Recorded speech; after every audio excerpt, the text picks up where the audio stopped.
Cantique numéro 14. 3, 4. Annonce-moi l'allégresse et la joie que tu as brisées se réjouiront. Annonce-moi l'allégresse et la joie, et eaux que tu as brisées se réjouiront. Détourne ton regard de mes péchés, efface toutes mes iniquités. Ô Dieu, crée en moi un cœur pur, et les eaux que tu as brisées se réjouiront. Amen. Amen. On continue avec le 548.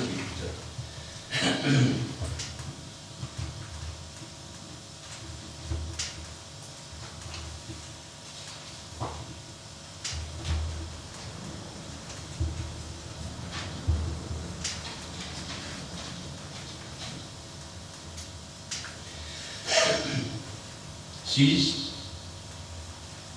48.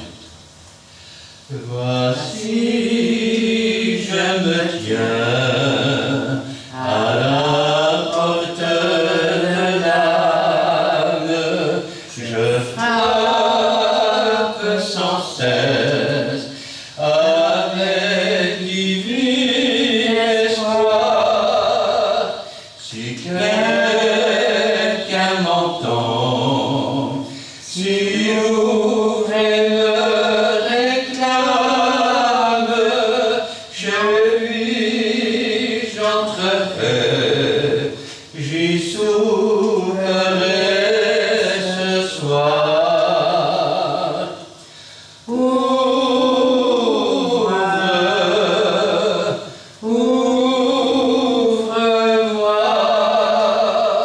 si quelqu'un m'ouvre la porte,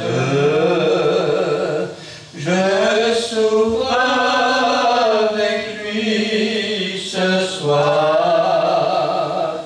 Si quelqu'un m'ouvre la porte, je soupe avec lui ce soir.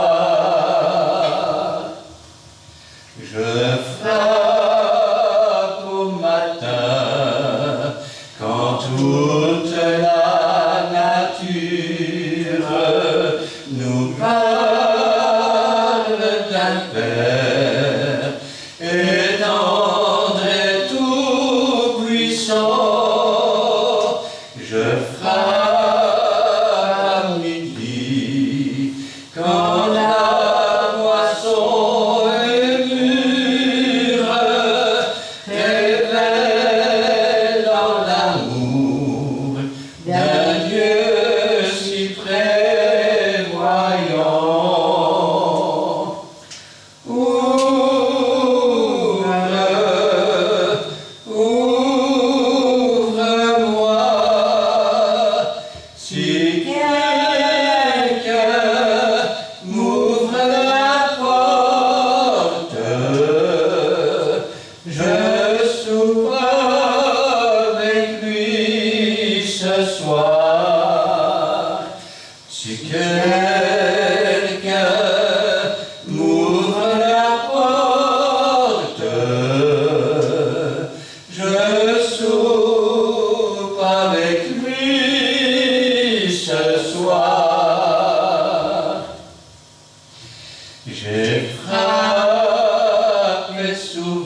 tu semblais si là, je voyais ta peine et toute ta détresse.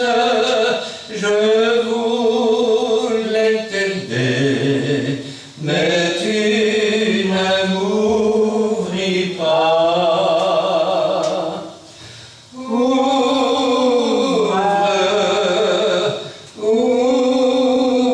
Ouvre-moi, si quelqu'un m'ouvre la porte, je souperai avec lui ce soir. Si quelqu'un m'ouvre la porte, je soupe avec lui ce soir. Amen. Amen.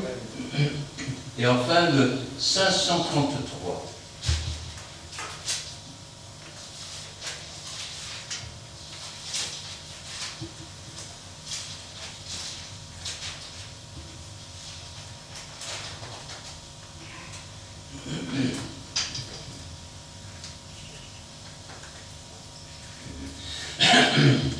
Deux, huit.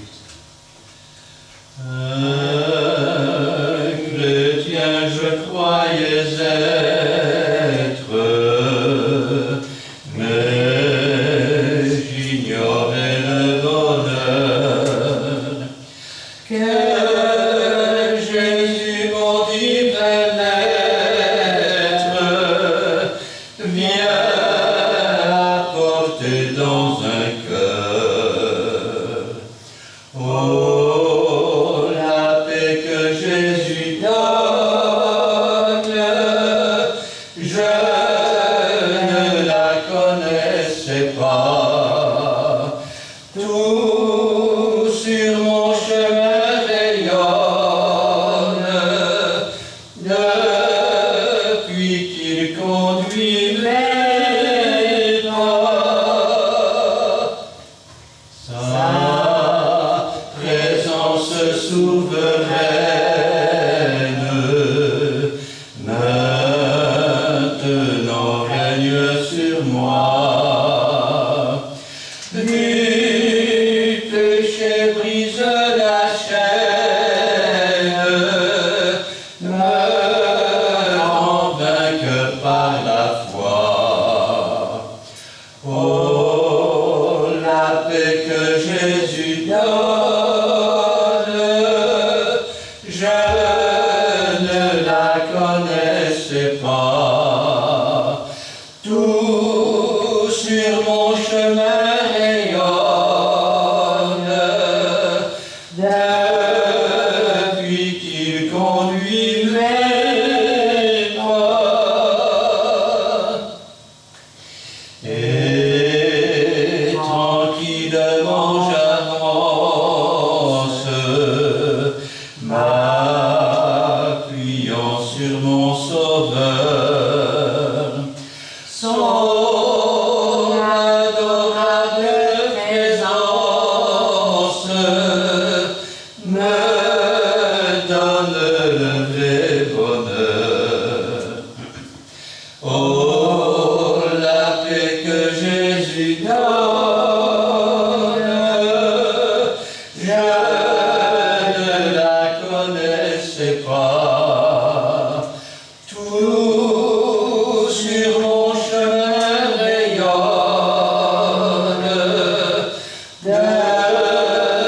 depuis qu'il conduit mes pas. Amen. Amen. Oh, la paix que Jésus donne. Cet après-midi, j'aimerais bien sûr prendre la parole de Dieu avec vous.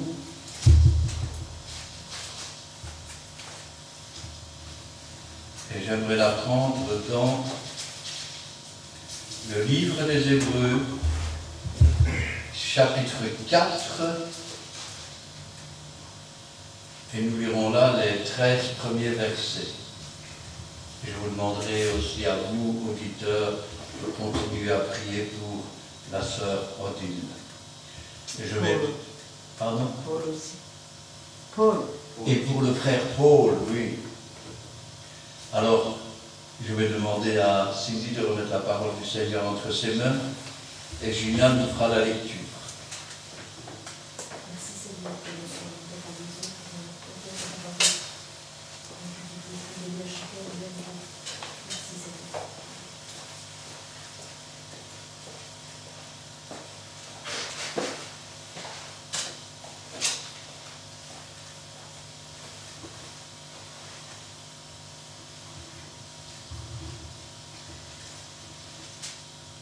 Nous lisons la parole de Dieu dans le livre d'Hébreux, chapitre 4, versets 1 à 13. Craignons donc, tandis que la promesse d'entrer dans son repos subsiste encore, qu'aucun de vous ne paraisse être venu trop tard. Car cette bonne nouvelle nous a été annoncée aussi bien qu'à eux, mais la parole qui leur fut annoncée ne leur servit de rien, parce qu'elle ne trouva pas de la foi chez eux qui l'entendirent. Pour nous qui avons cru, nous entrons dans le repos, selon qu'il dit. Je jurai dans ma colère, ils n'entreront pas dans mon repos. Je dis cela, quoique ces œuvres eussent été achevées depuis la création du monde. Car il a parlé quelque part ainsi du septième jour. Et Dieu se reposa de toutes ses œuvres le septième jour. Et ici encore, ils n'entreront pas dans mon repos.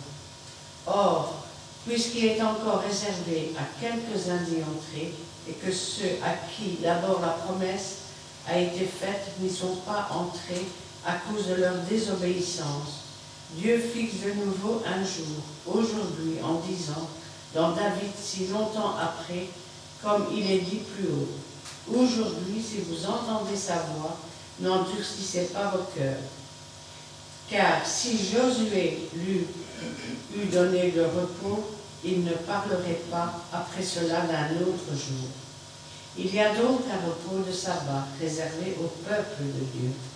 Car celui qui entre dans le repos de Dieu se repose de ses œuvres, comme Dieu s'est reposé des siennes. Efforçons-nous donc d'entrer dans ce repos, afin que personne ne tombe en donnant le même exemple de désobéissance. Car la parole de Dieu est vivante et efficace, plus tranchante qu'une épée.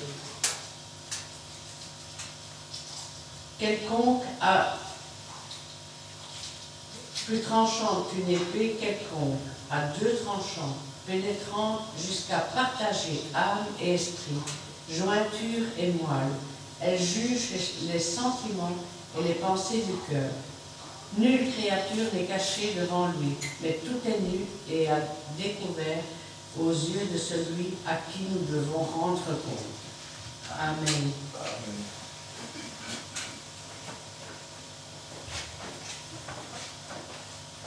Avant de commencer, j'aimerais aussi rappeler et demander que nous continuions à prier pour la petite Alia. Amen. Craignons donc, tandis que la promesse d'entrer dans son repos subsiste encore. Cette promesse, elle subsiste encore. Elle est encore là. Jésus a dit, venez à moi, vous tous qui êtes fatigués, chargés, je vous donnerai du repos pour vos âmes. Quand je pense à ça, je vous dis, Seigneur, craindre quoi? Il y a des choses que l'on ne craint pas et qui pourtant vous surprennent un jour où vous ne vous y attendez pas. Tenez, par exemple, je me souviens de ce chrétien qui, lors d'un changement d'heure, était arrivé bien en avance. Et comme le pasteur habitait dans la maison où se faisaient les réunions, il a commencé par frapper à la porte. Puis il a attendu,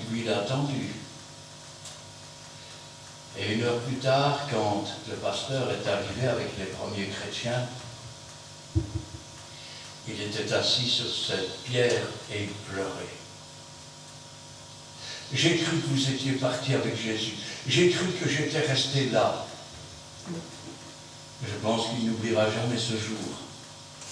Parce que ce jour a marqué pour lui un nouveau jour de crainte. Non pas la crainte du lendemain, non pas, mais la crainte que le Seigneur ne revienne et qu'il ne le laisse là. Car au jour où la résurrection aura lieu, où les noces de l'agneau auront lieu, rappelez-vous que c'est là que le Seigneur nous dira, viens, entre, bon et fidèle serviteur, entre dans le repos de ton maître. Car il y a plusieurs repos. Quand Dieu a fait la terre, on nous dit souvent, Dieu s'est reposé le 6e jour. Mais laissez-moi vous dire que ça ne se borne pas au repos, car au 7e jour, il a achevé son œuvre avant de se reposer. De même, nous devons achever l'œuvre que Dieu a préparée pour nous sur cette terre avant de nous reposer. Ah, certes, on voudrait bien partir aujourd'hui auprès du Seigneur, si je pouvais déjà être là-haut. Mais arriver là-haut et se voir reprocher de ne pas avoir fait ce que le Seigneur avait préparé, c'est pas une victoire, ça. Oui, je voudrais déjà être auprès du Seigneur, mais je ne veux pas partir avant d'avoir fait tout ce que le Seigneur a préparé, afin que le moment venu, je puisse vraiment entrer dans son repos. Et en attendant ce repos, Jésus-Christ donne le repos de l'âme. Du repos de l'âme. Vous savez ce que c'est qu'une âme? Une âme, c'est cette partie vivante qui englobe toute cette chair. C'est en quelque sorte notre corps céleste qui ne se voit pas. C'est avec ce même corps céleste qu'une fois mort, je vais dire, le riche et qui était dans le séjour des morts, bien que son corps fût enterré, il disait « Je souffre dans cette flamme cruelle ». Bien que la bouche de son corps soit descendue dans la terre, de son âme et de ce qu'il est, il pouvait sentir, il pouvait souffrir, il pouvait parler. Et Abraham, mort depuis bien plus longtemps, pouvait encore lui répondre. Le repos de l'âme, c'est quelque chose de formidable. Vous savez que bien des gens meurent avant l'âge, parce que dans leur âme, ils sont atteints, dans leur âme, ils sont, je veux dire, défaits. Et la Bible nous dit, craignons donc, tandis que la promesse d'entrer dans son repos subsiste encore. Dieu est le même, hier, aujourd'hui, éternellement. Nous pouvons remercier Dieu tous les jours, parce que tous les jours, c'est un jour de grâce. Un jour où Dieu fait grâce. Un jour où il a préparé. Ça veut dire qu'il y a encore de la place. Et ne dis pas, oui, mais les autres, c'est bien, mais moi je suis comme ça, je suis comme ça, je suis comme ça. Jésus n'est pas venu chercher les gens qui sont en bonne santé, il est venu appeler les malades. Venez à moi, vous tous, pas vous tous qui êtes libres et qui chantez, qui dansez, venez à moi, vous tous qui êtes fatigués, chargés. Vous tous qui avez besoin de réconfort, vous tous qui avez besoin de paix. Parce que la promesse subsiste encore. Alors faisons attention qu'aucun de nous ne paraisse être arrivé trop tard. Être arrivé trop tard. Rappelez-vous l'histoire des 5 vierges sages et des 5 vierges folles. Les sages étaient prêtes. Elles s'étaient préparées toute leur vie. Et quand on a crié l'époux, elles ont pris leur lampe, elles sont allées à la rencontre de l'époux. Mais celle qui n'était pas prête, donne-moi un peu de ta foi, donne-moi un peu de ton espérance, donne-moi un peu. J'ai tout juste assez pour moi, les temps sont trop difficiles. Je m'en vais rejoindre l'époux, va en acheter là où on en vend. Mais l'heure n'était plus à aller en acheter. Et quand elles sont revenues, celle qui était prête était déjà entrée. Et les autres sont restées là. Alors, prenons garde de ne pas être venus trop tard. Rappelez-vous ce que nous dit la parole de l'Éternel. Cherchez l'Éternel pendant qu'il se trouve. Ce n'est pas vous qui trouvez Dieu, c'est Dieu qui se laisse trouver. Cherchez l'Éternel pendant qu'il se trouve. Invoquez-le tandis qu'il est tout près. Et que le méchant abandonne sa voie, qu'il retourne à l'Éternel, à notre Dieu, qui ne se lasse pas de pardonner. Prenez garde de ne pas être arrivé trop tard. Rappelez-vous les disciples qui s'en allaient à Emmaüs. Jésus était à côté d'eux.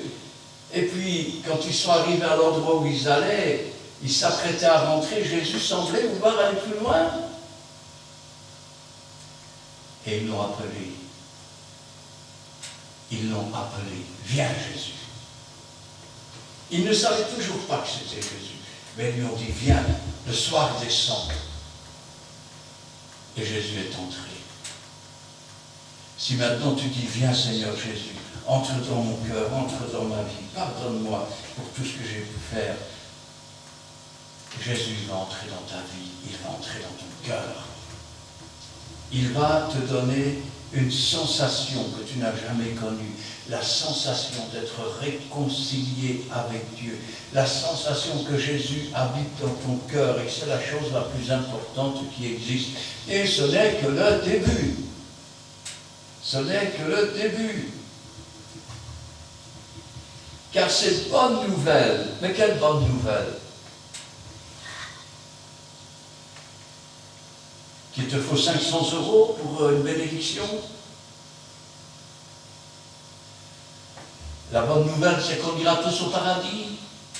Non. La bonne nouvelle, c'est que quelqu'un a payé pour toi, que tu n'as plus à payer. Qu'il renvoie libre les opprimés. Qu'il relève l'indigent. Que Jésus-Christ lui-même est avec nous tous les jours. Et que pour cela, il a acquis le rachat de nos péchés sur cette croix du calvaire, cette croix où il a porté notre malédiction. C'est écrit dans l'Ancien Testament, maudit celui qui est pendu au bois. Il a pris notre malédiction, son sang a été versé, sa chair a été déchirée, parce qu'il voulait nous racheter, nous délivrer de nos iniquités et faire de nous des enfants de Dieu qui rentrent à la maison pour le repos. Car cette bonne nouvelle nous a été annoncée aussi bien qu'à eux. Mais de qui parle-t-il? De qui parle-t-il? Ça nous a été annoncé aussi bien qu'à eux. Regardez un peu le chapitre 3 et le verset 15.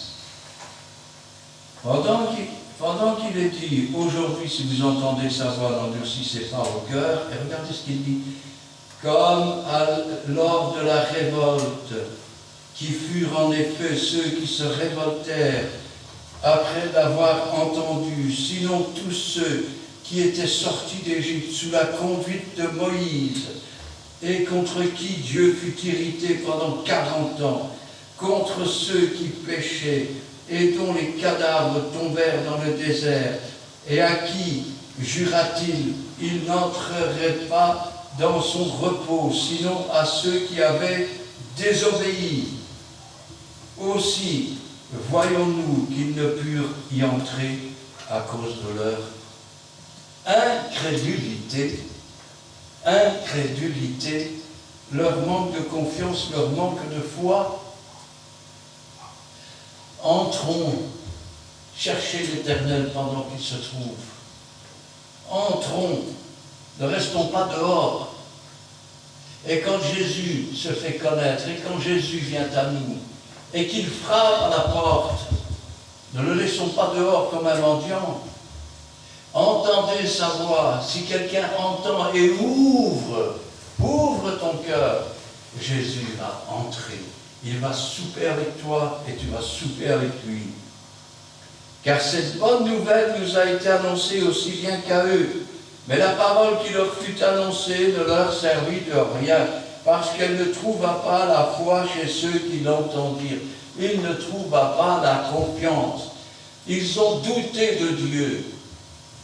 Ils ont préféré écouter des gens qui étaient de misérables pécheurs. Aujourd'hui, dans combien d'églises les dirigeants sont que des pécheurs? Ils ne croient plus dans la parole de Dieu, ils ne croient plus dans les promesses de Dieu, ils ne croient plus dans les lois de Dieu. Et ils se font leurs propres lois. Et ils n'entreront pas. Jamais ils n'entreront dans le repos de Dieu. Ils vont entrer dans le tourment du séjour des morts. Il y a des pleurs et des grincements de dents. Savez-vous que sur tout le peuple d'Israël, tout le peuple, seul Josué et Caleb, de cette génération-là qui avait connu l'esclavage en Égypte, sont entrés dans le pays promis. Il y a beaucoup d'appelés. Il y a peu d'élus, à cause du manque de foi et de confiance en la parole de Dieu. On veut se faire une religion. Savez-vous qu'au temps de Noé, ils étaient à peine 8. 8. Noé étant le 8e prédicateur de la justice sur toute une terre entière. Savez-vous que dans Sodome et Gomorrhe, seul Lot, ses 2 filles et sa femme sont sortis. Et sa femme a encore douté, une fois sortie, elle s'est retournée, a été changée en statue de sel. Jésus dira, il y a beaucoup d'appelés, il y a peu d'élus. Pourquoi l'homme est-il toujours enclin à douter de Dieu? Lui qui n'est qu'une poussière dans l'univers. C'est pour ça d'ailleurs qu'il est écrit, qu'est-ce que l'homme pour que tu y prennes garde? Car cette bonne nouvelle nous a été annoncée aussi bien qu'à eux, mais la parole qui leur fut annoncée ne leur servit de rien, parce qu'elle ne trouva pas la foi chez ceux qui l'entendirent. Pour nous qui avons cru, nous entrons dans le repos, selon qu'il est dit, je jurai dans ma colère, ils n'entreront pas dans mon repos. Quand on vient à Jésus, Jésus nous donne du repos pour nos âmes. Et puis, il souffle son esprit sur nous pour que nous comprenions son écriture. Et puis, le Saint-Esprit vient nous donner des dons. Et puis, Jésus donne des ministères. Et nous continuons à marcher avec Jésus, jusqu'au jour où Jésus baptise du Saint-Esprit. Laisse reposer celui qui est baptisé du Saint-Esprit. Car il est le temple, l'habitation de Dieu en esprit, d'une maison de prière. Et à l'intérieur de lui-même, c'est la paix de Dieu qui règne, la puissance de Dieu, l'amour de Dieu. Car quand tu aurais tous les dons possibles, si tu n'as pas l'amour, tu n'es rien.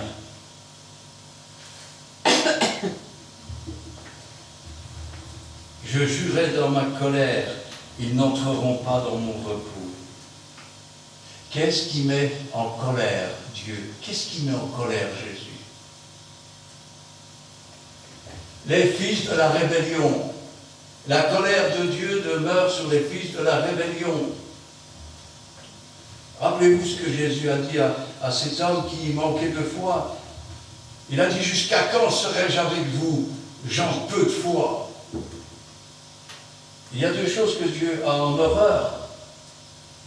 Le péché et l'incrédulité. Rappelez-vous de cet homme qui dit, oui, je crois Seigneur. est repris immédiatement par le Saint-Esprit. Il dit, viens au secours de mon incrédulité. Viens au secours de mon incrédulité. Seigneur, augmente la foi. Seigneur, viens au secours de toute incrédulité. Il dit cela, quoique ses œuvres eussent été achevées depuis la création du monde. Il dit cela malgré, écoutez bien, malgré que Dieu dit au 7e jour, il a achevé toute son œuvre et ensuite il s'est reposé. Il dit cela malgré que dans sa loi, il a dit le 7e jour sera le jour de sabbat. Sabbat, sabbato, samedi en belge, sera le jour de repos. Et malgré cela, il ne leur a pas donné le repos encore. C'était une image. Quand il a voulu les faire entrer dans le pays, ils se sont rebellés. Au point que Dieu dit dans sa parole, ce n'est pas le tabernacle que vous avez porté dans le désert pendant 40 ans, c'est la tente de Moloch. Car il a parlé quelque part ainsi du 7e jour. Et Dieu se reposa de toutes ses œuvres le 7e jour. Et après cela, il dit, ils n'entreront pas dans mon repos.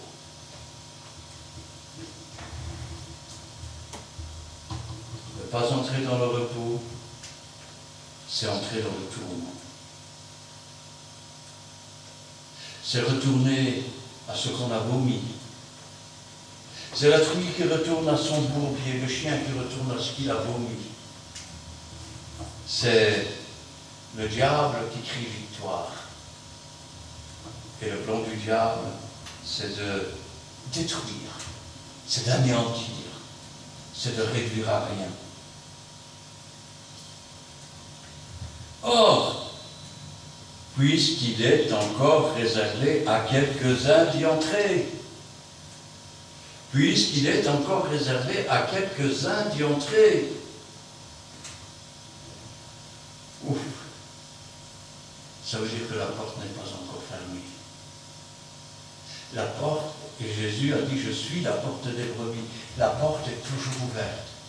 Quand Dieu ouvre une porte, personne ne peut la fermer. Et si Dieu t'appelle,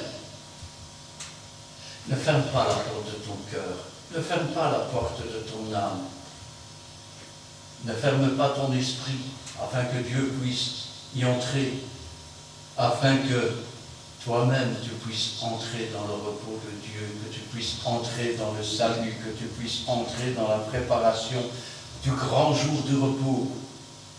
Or, puisqu'il est encore réservé à quelques-uns d'y entrer, et que ceux à qui d'abord la promesse a été faite n'y sont pas rentrés à cause de leur désobéissance, Dieu fixe un nouveau jour. Je vais le dire autrement. Dieu s'est tourné vers le peuple d'Israël. Il est venu chez les siens et les siens ne l'ont pas voulu, ils ne l'ont pas reconnu. Alors Dieu s'est tourné vers les nations pour susciter la jalousie d'Israël. Ainsi donc, Dieu a fixé un nouveau jour. Après avoir délivré son peuple de l'Égypte, après l'avoir conduit jusque dans le pays promis, après être venu en chair au milieu de son pays, Dieu fixe un nouveau jour. Un jour où il se tourne vers toutes les nations. Quelle que soit ta couleur, quelle que soit ta langue, quel que soit, je vais dire, ton sexe, quelle que soit, je vais dire, ton éducation, Dieu a ouvert une porte. Et quand Dieu ouvre une porte, personne ne peut la fermer. Mais ne tarde pas, parce qu'un jour Dieu va la fermer. Et quand la porte sera fermée, tu seras comme cet homme qui pleurait sur le trottoir. Tu seras comme ces vierges folles qui sont arrivées en retard. Alors tu verras que les autres ont disparu, ont été enlevés dans le ciel, mais toi tu seras toujours là. Et puisqu'il est encore réservé à quelques-uns d'y entrer, et que ceux à qui d'abord la promesse a été faite n'y sont pas entrés à cause de leur désobéissance. Dieu fixe un nouveau jour. Dieu donne une dernière chance. Et cette fois-ci, pas seulement pour le peuple qu'il a tiré du milieu des nations, mais pour les nations elles-mêmes. Car le salut vient des Juifs. Et ne vous en déplaise, Jésus était juif.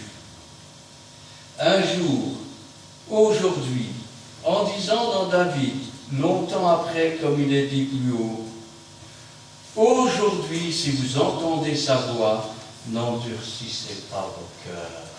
N'endurcissez pas vos cœurs. Ouvrez au Seigneur.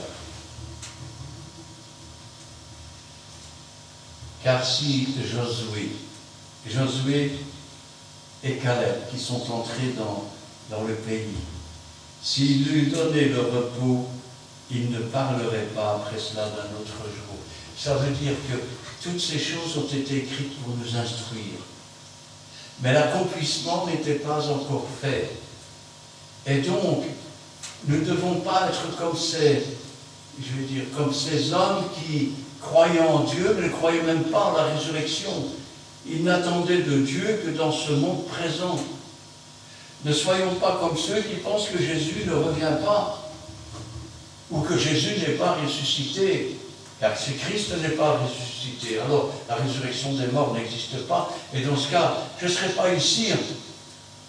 Je dirais, mangeons, buvons. De toute façon, demain, on va mourir.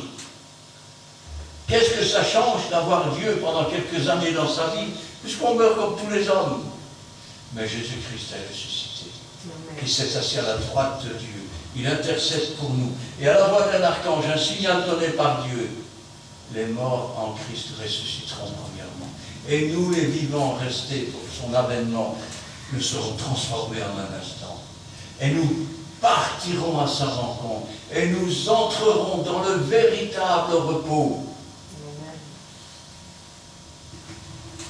Or, puisqu'il est encore réservé à quelques-uns d'y entrer, que ceux à qui d'abord la promesse a été faite n'y sont pas entrés à cause de leur désobéissance, Dieu fixe un nouveau jour. Aujourd'hui, en disant dans David, si longtemps après, comme il est dit plus haut, aujourd'hui, si vous entendez sa voix, n'endurcissez pas vos cœurs. Car si Josué leur donnait le repos, il ne parlerait pas après cela d'un autre jour. Il y a donc un repos de sabbat réservé au peuple de Dieu. Il y a un repos de sabbat réservé au peuple de Dieu. Jean aux 7 églises. 7 églises qui préfigurent les 7 visages des églises aujourd'hui, dont seulement 2 sont approuvés. Mais qui préfigurent aussi 7 périodes. Et à la 7e période, quand Dieu aura fini son travail et que l'Église aura fini son travail sur la terre, alors ce sera l'enlèvement et le repos définitif. Car celui qui entre dans le repos de Dieu se repose de ses œuvres. Non pas que les œuvres lui appartiennent, mais Dieu nous a sauvés pour que nous faisions des œuvres qu'il a préparées d'avance. Et pour chacune de ces œuvres, si l'œuvre de quelqu'un subsiste, il recevra sa récompense. Mais si tu enterres ta mine, ton talent, si tu enterres ce que Dieu t'a donné pour faire les œuvres, il te dira, méchant serviteur, tu aurais mieux fait de prier Dieu, tu aurais mieux fait de le mettre à la banque, de prier, d'invoquer la banque de Dieu pour faire fructifier ce que Dieu t'a donné. Car celui qui entre dans le repos de Dieu se repose de ses œuvres, comme Dieu s'est reposé des siennes. Oh.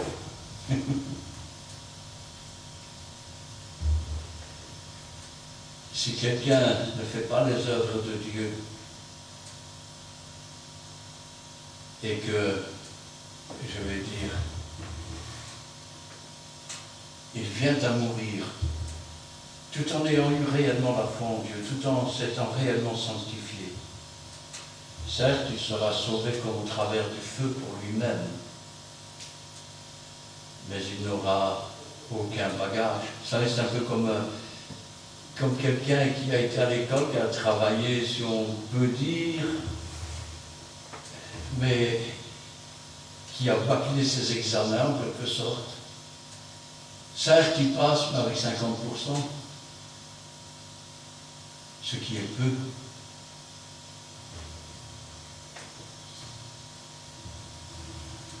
Efforçons-nous donc d'entrer dans ce repos, afin que personne ne tombe en donnant le même exemple de désobéissance.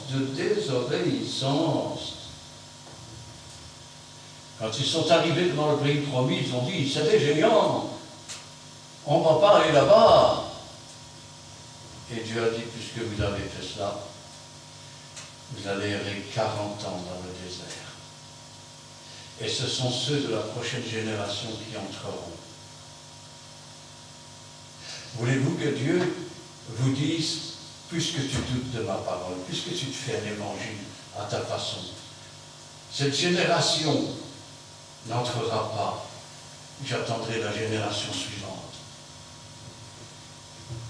Dieu ne tarde pas dans l'accomplissement de ses promesses. Il prend patience. Il prend patience à l'égard de chacun d'entre nous. Et quand je pense à ça, je me dis, Seigneur, non seulement tu es un Dieu lent à la colère, mais tu es riche en bonté. Car celui qui entre dans le repos de Dieu se repose de ses œuvres comme Dieu s'est reposé des ciels. Efforçons-nous donc d'entrer dans ce repos, afin que personne ne tombe en donnant le même exemple de désobéissance. Jacques dira, montre-moi la foi sans les œuvres, et je te montrerai la foi par les œuvres. Car de même que la parole de Dieu est vivante et agissante, la foi n'est pas morte. Et la foi sans les œuvres, elle est morte. La foi, elle est vivante. La foi, elle est agissante. La foi, elle entre dans le travail et dans le plan de Dieu. Amen. Et partout où elle passe, elle est un objet de bénédiction pour ceux qu'elle rencontre. Efforçons-nous donc d'entrer dans ce repos afin que personne ne tombe en donnant le même exemple de désobéissance. Car la parole de Dieu, cette parole qui a été faite chair, qui a habité parmi nous, pleine de grâce et de vérité. Et nous avons contemplé sa gloire, comme la gloire du Fils unique venu du Père. Car la parole de Dieu est vivante. Amen. Bouddha est dans son cercueil. Mohamed est dans son cercueil. Tous ceux qu'on a appelés des dieux sont dans leur cercueil. Les pharaons sont dans leur tombeau, dans leur pyramide. Mais Jésus-Christ est sorti du tombeau. L'ange a roulé la pierre. Et Jésus-Christ est vivant. Jésus-Christ est au milieu de nous tous les jours. La parole est vivante. Elle a vaincu la mort. Et elle partage cette victoire avec chacun d'entre nous. Car la parole de Dieu est vivante, efficace, plus tranchante qu'une épée quelconque à 2 tranchants, pénétrante jusqu'à partager âme et esprit. Jusqu'à partager âme et esprit. Rappelez-vous que quand nous marchons dans le monde, nous marchons avec l'esprit du monde, la pensée du monde. Mais lorsque l'épée de l'esprit vient, elle ne s'adresse pas à notre intelligence, elle s'adresse à notre âme. Et quand notre âme commence à sentir la joie du Seigneur, notre esprit commence à se réjouir aussi. Ainsi donc, jusqu'à partager âme et esprit, jointure et moelle, la parole de Dieu. Ce que l'on nous dit, c'est que Dieu est capable d'aller dans les plus profonds profondeurs de notre cœur, de nos pensées, de nos actions, de notre vie présente, passée et future, et de disséquer chacune des choses. Elle juge les sentiments et les pensées du cœur. Deux hommes ont fait une même faute. On le voit dans l'Ancien Testament. L'un meurt et l'autre continue à vivre. Avons-nous un Dieu injuste? Non, Dieu a sondé au plus profond des cœurs les intentions. L'un a vécu parce que ses intentions n'étaient pas celles de l'autre. Ainsi donc, elle juge les sentiments. Deux personnes ont un même sentiment. Dieu regarde au plus profond et dans les tréfonds de nos âmes, de nos pensées. Il voit que l'un des sentiments n'est pas le même. C'est comme la foi. Vous savez, la foi que l'on proclame, Dieu regarde dans le cœur. Quand Dieu s'est choisi le serviteur David, on a fait venir chacun de ses frères. Et le prophète qui avait l'Urim, le Purim, il dit non, ce n'est pas celui-là que Dieu a choisi. Pourtant, ses frères étaient plus importants que lui dans la famille. Lui, il était le plus petit, il était le gardien du troupeau, celui à qui on ne fait même pas attention. Mais quand il est arrivé, les hommes regardaient à l'apparence, mais Dieu a regardé au plus profond de son cœur. Et le prophète a dit, c'est lui que Dieu a choisi. De même, Dieu veut te choisir. Dieu veut t'appeler. Dieu veut faire de toi un enfant de Dieu, un serviteur du Dieu vivant, un vrai serviteur, un de ceux dont la parole est confirmée par les prodiges et les miracles du Seigneur. Veux-tu rester dans l'ombre des aveugles? Veux-tu te laisser conduire par les rebelles? Sache que nulle créature n'est cachée devant lui. Sache que Dieu connaît toutes les intentions. La parole n'est pas encore sur la bouche que Dieu la connaît déjà. Dieu connaît nos cœurs. Vous savez, l'homme est un être un peu spécial. Vous savez pourquoi?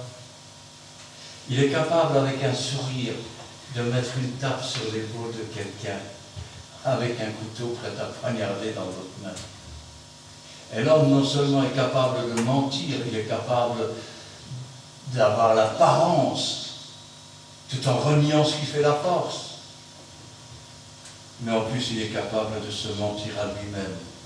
C'est pour ça que Dieu dit, n'ayant pas eu l'amour de la vérité, Dieu leur a donné un esprit pour croire au mensonge. Nulle créature n'est cachée devant lui. Tout est nu et découvert devant le Seigneur. Je vais vous dire une chose qui va peut-être vous épater, mais Jésus me connaît mieux que ma femme. Parce que ma femme n'a pas les regards sur moi du matin au soir. Il y a des fois je suis ailleurs, il y a des fois je suis dans le jardin, il y a des fois je travaille, il y a des fois...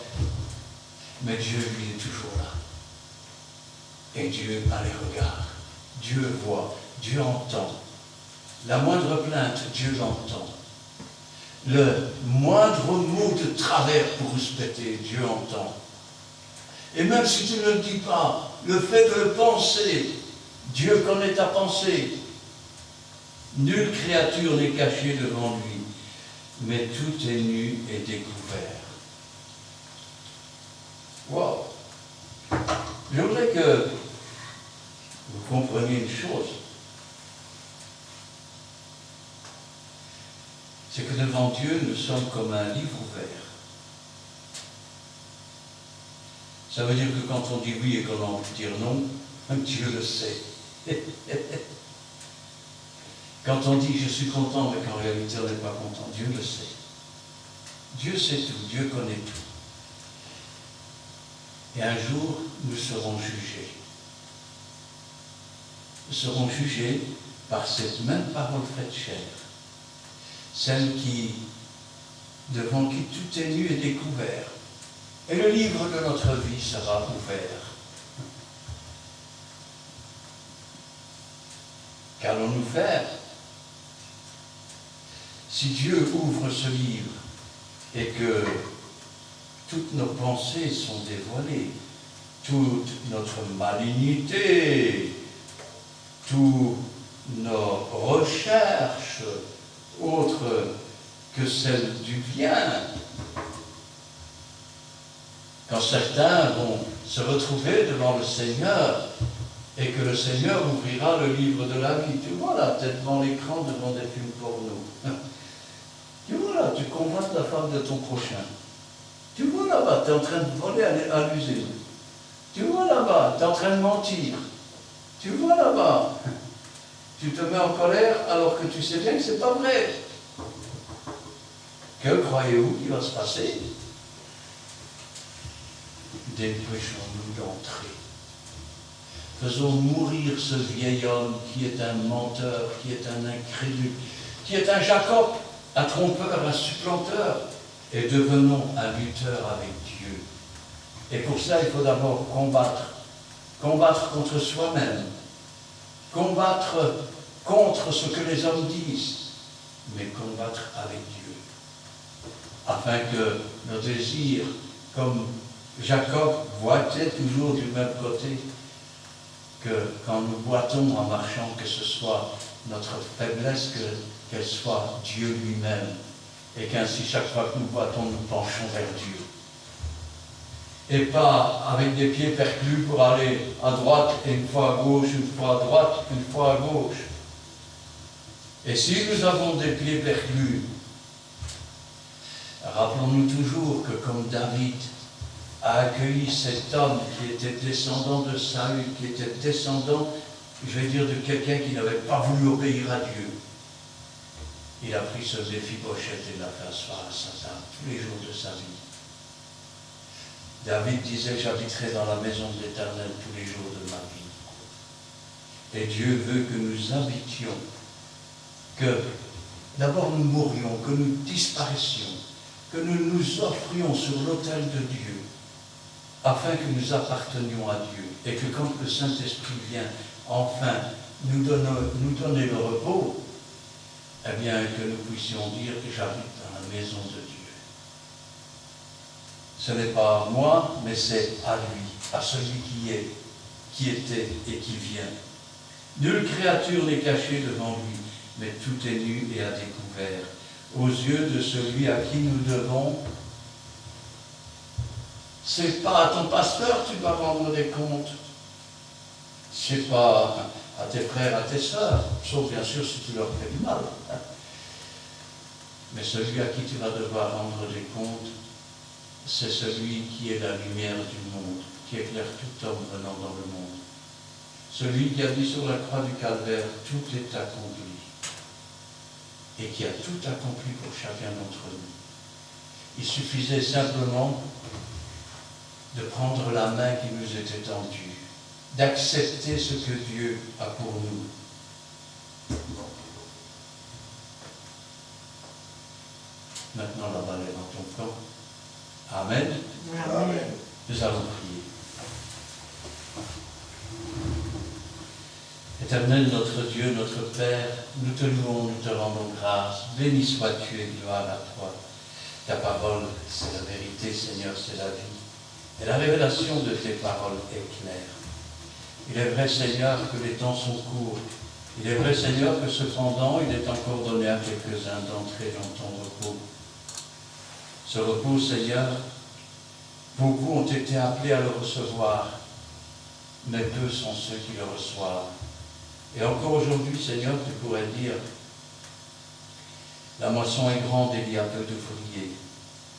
Prions le Père pour qu'il suscite des ouvriers dans sa moisson, pour que des cœurs s'ouvrent à la parole, pour que les enfants rentrent à la maison et qu'ainsi ils puissent se reposer de leurs œuvres et que toute la gloire en revienne à Dieu le Père, à Dieu le Fils et au Saint-Esprit. Amen. Amen. Merci Tout-Puissant, notre Père. Nous te bénissons et te glorifions encore pour ces messages. Merci de tout nos cœurs, Père Seigneur. Bénis aussi chaque fois nous les ici. Ici, Père, nous voulons rester fidèles avec toi. Parce que c'est toi éternel qui nous aide. Au fond de notre cœur, Père Seigneur, nous voulons que tu puisses nous laver encore, Père Seigneur, avec ton sang précieux qui efface et qui purifie notre Seigneur. Nous te bénissons encore dans ces jours de dimanche soir et tu es toujours avec nous comme un Père qui a merci d'enfant. Nous sanctifions, Père. Nous allons bénir aussi, Père, notre semaine qui vient. Nous te remettons dans les pieds de ta main, Père, notre route, notre chemin de retour dans les premiers soirs. Notre bouclier soit notre refuge contre les diable. Ainsi que nous manquerons pas de témoigner de ce que tu fais. Fais-nous le bien, Père. Merci. Depuis nos cœurs. Gloire au Père, gloire au Fils, gloire au Saint-Esprit. Amen. Amen. Merci Seigneur pour cet instant face à ta présence. Merci pour ton amour, ta bonté infinie de chaque jour. Merci pour ta parole d'aujourd'hui. Parole qui est vraie, qui est énorme sur notre sentier. Et à travers elle, tu parles à ton peuple. Aujourd'hui, tu nous rappelles que la promesse d'entrer dans le repos subsiste encore, afin que personne n'en soit exclu. Mais tous ne l'entendent pas, n'écoutent pas ta parole. Donne-nous, Seigneur, d'écouter ta voix, d'entendre ta parole, de ne pas craindre, mais d'obéir, afin de rentrer dans ton repos, Seigneur. Car nous t'aimons comme toi-même tu nous as aimés le premier. Et nous voulons t'obéir, Seigneur, dans les petites choses comme dans les grandes choses. Et nous voulons rentrer dans ton repos, Seigneur, car tu nous rappelles que le repos du sabbat est réservé au peuple de Dieu. Donne-nous, Seigneur, de persévérer, Seigneur, sur le chemin que tu as tracé pour chacun de nous.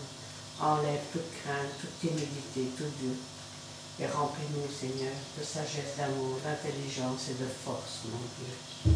Car nous voulons, Seigneur, marcher de mieux en mieux, lutter, œuvrer ensemble, Seigneur, dans le chemin que tu as tracé pour chacun de nous, dans un même esprit et dans un même amour, Seigneur. Viens nous fortifier, Seigneur. Tiens notre main faible dans ta main puissante et guide nos pas toujours dans tes empreintes. Merci, Seigneur, pour ce que tu feras, pour tous ceux qui te sont fidèles, oh mon Dieu. Merci, Seigneur, car tu es un tendre Père qui nous aime tous d'un amour éternel. Merci pour ta bonté, tes bienfaits. Et merci, Seigneur, car tu sais ce dont nous avons besoin. Donne-nous de méditer cette parole, mais surtout de la mettre en pratique. Gloire en la puissance soit rendue dans le bon nom de Jésus-Christ. Amen. Amen. Merci Seigneur pour la parole que nous avons entendue. Nous voulons tous entendre et se diriger et nous donner d'être comme tu le veux, de faire ta volonté aussi. Et que tu puisses aussi nous aider, Seigneur, à sortir de nos cœurs. Et je te remercie pour les cas spéciaux lesquels nous prenons aussi, que tu puisses intervenir. Alors, je vais le chemin du retour et les jours à venir, que tu puisses nous garder de ton puissance. Merci Seigneur. Amen. Amen. Pendant qu'on priait, j'ai pensé à un cantique, petit instant.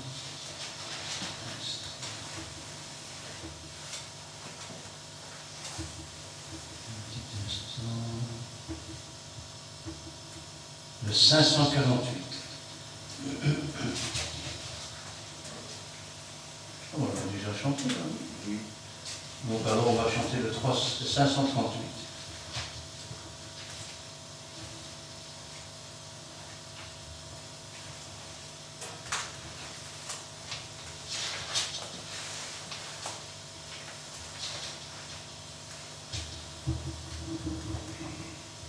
3, 4. Veux-tu briser du péché le pouvoir? La force est en Christ, la force est en Christ. Si dans ton cœur tu veux le recevoir, la force est dans le sang de Christ. Je suis fort, fort, oui, plus que vainqueur, par le sang de Jésus. Je suis fort, fort, oui, plus que vainqueur, par le sang de Jésus, mon Sauveur. Veux-tu braver et la mort et l'enfer? La force est en Christ, la force est en Christ. Jésus d'un mot fait tomber tous les fers. La force est dans le sang de Christ. Je suis fort, fort, oui, plus que vainqueur, par le sang de Jésus. Je suis fort, fort, oui, plus que vainqueur, par le sang de Jésus, mon Sauveur. Veux-tu marcher toujours pur, triomphant? La force est en Christ, la force est en Christ. Pour te garder, Jésus est tout puissant. La force est dans le sang de Christ. Je suis fort, fort, oui, plus que vainqueur, par le sang de Jésus. Je suis fort, fort, oui, plus que vainqueur, par le sang de Jésus, mon Sauveur. Veux-tu du ciel t'approcher chaque jour? La force est en Christ, la force est en Christ. Avec Jésus demeurer pour toujours. La force est dans le sang de Christ. Je suis fort, fort, oui, plus que vainqueur, par le sang de Jésus. Je suis fort, fort, oui, plus que vainqueur, par le sang de Jésus, mon Sauveur. Amen. Amen. Que l'Éternel te bénisse et qu'il te garde. Que l'Éternel fasse luire sa face sur toi et qu'il t'accorde sa grâce. Que l'Éternel tourne sa face vers toi et qu'il te donne la paix. Amen et Amen.